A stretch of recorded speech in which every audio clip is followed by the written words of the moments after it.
It is a real pleasure, though, to welcome back to the program a great friend of ours, and he is here in the District of Columbia, the man who founded and now heads the Center for Security Policy, and that's Frank Gaffney. Hey, Frank, welcome back to the program.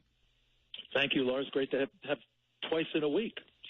Hey, before we get to the subject that you and I had planned to talk about, which is very important, I want to ask you about this. We got word today that Bowe Bergdahl, the Army deserter whose desertion from the Army cost lives, cost people to be horribly injured and wounded with wounds that will last for the rest of their lives, he's going to end up getting essentially no punishment at all. And I think, and a lot of Americans think, that he deserved some punishment for deserting his unit and putting his fellow service members at risk. Well, I'm among that group and was very disappointed that the judge found as he did.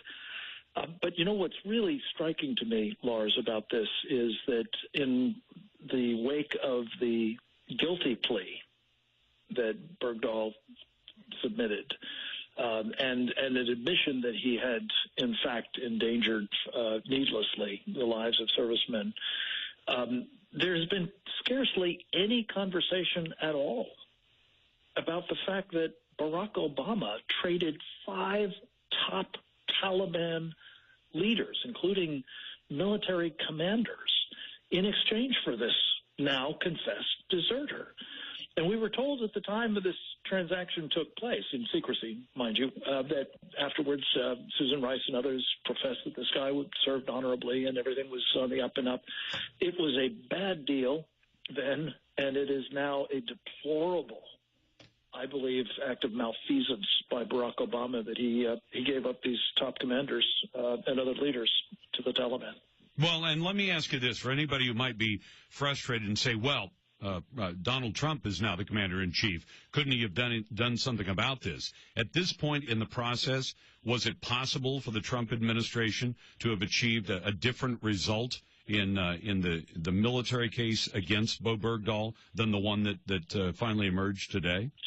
No, I don't think so. I mean, short of knowing what the judge was going to do and removing him from the case, I'm not sure that the commander-in-chief could do that. But in any event, I think that as far as I can tell, the prosecutors very arduously worked to get this guy time. And 14 years, I think, is what they were seeking.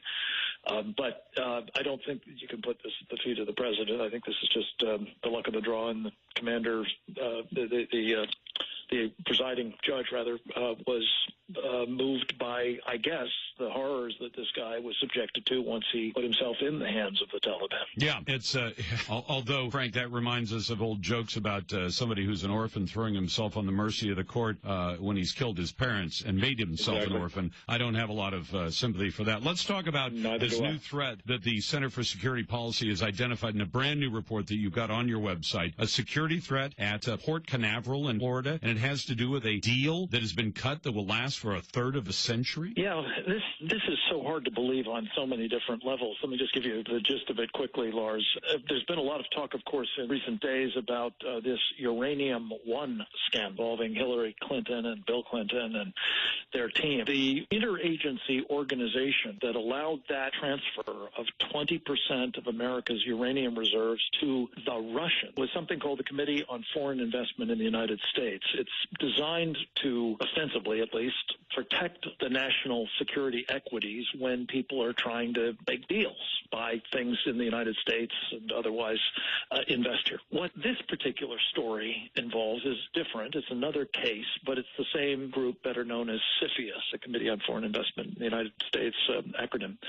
It involves a port, a very strategically placed port known as Port Canaveral on the east coast of Florida, near Cape Canaveral, near a number of military installations. And you know, with access to the railroads and the roads for transferring containers from ships throughout the country. Well, secretly, the Obama administration negotiated for 2 years a deal with a company called Gulftainer, as you say, a 35-year management lease on Port Canaveral. The company is made up of two owners, a sheikh out of the United Arab Emirates and an Iraqi company owned by, get this, the family of Saddam Hussein's nuclear bomb maker. That's outrageous. It's unbelievable, but it gets worse. This company, called Gulftainer, also has a joint venture with a Russian company. And one of the products of this Russian company is something called the Club K system. And what that basically is one of these containers, and you see millions of them, on ships and on the roads, on trucks and on railroad cars and so on, all over the country. These containers are indistinguishable from the Club K container, only inside of it is what's called a transporter erector launcher, which will pop up the lid of the container and enable 4 cruise missiles to be fired from that container. Those missiles could have chemical warheads on them, biological warheads, conventional warheads, or nuclear warheads. And so you've got the situation where the port into which these containers could be brought could, in fact, enable a mortal threat to our country to be introduced, a true Trojan horse. This is done by CFIUS. There's one other piece of it, which I just have to warn people about. From 2009 to 2014, the gentleman who was responsible for staffing this group, CFIUS, was a fellow by the name of Amin Mir.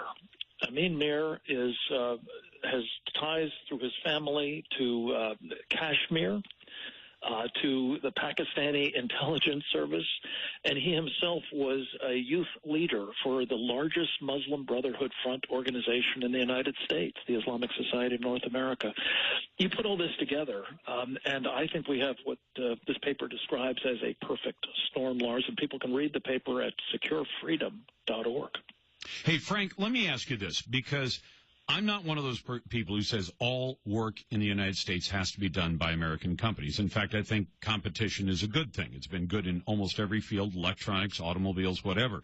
But when it comes to things like port facilities, where you might see an awful lot of contraband that could be shipped into the United States or out of the United States if it's owned by a foreign entity, and especially a foreign entity from a very troubled part of the world, the Middle East, and with the ties you've just described, why in the world would we cut a deal at all like this rather than going with an American company to run this port? It's a great question, Lars, and I think you have to go back to the period of the Obama administration, 2009 to 2014. Notably, they were all in for promoting relations with various Muslim enterprises and governments and organizations like the Muslim Brotherhood. And I think that they saw this as a way to endear themselves to such people. There may, though, candidly, I don't think we can say this for sure by any means, but there may, based on this track record with the uranium deal, there may have been shenanigans at work. People getting kickbacks or somebody may make some money on it. Hey, Frank, I've got a break, but here's what I'm going to do. I'm going to point people in the direction of the Center for Security Policy. Frank Gaffney's group has just put out a brand new study on this. You can read all about this sellout for a third of a century of a major American security-sensitive port to a foreign entity with really unsavory ties. And Frank, thank you so much for coming on the program. You're listening to the Lars Larson Show.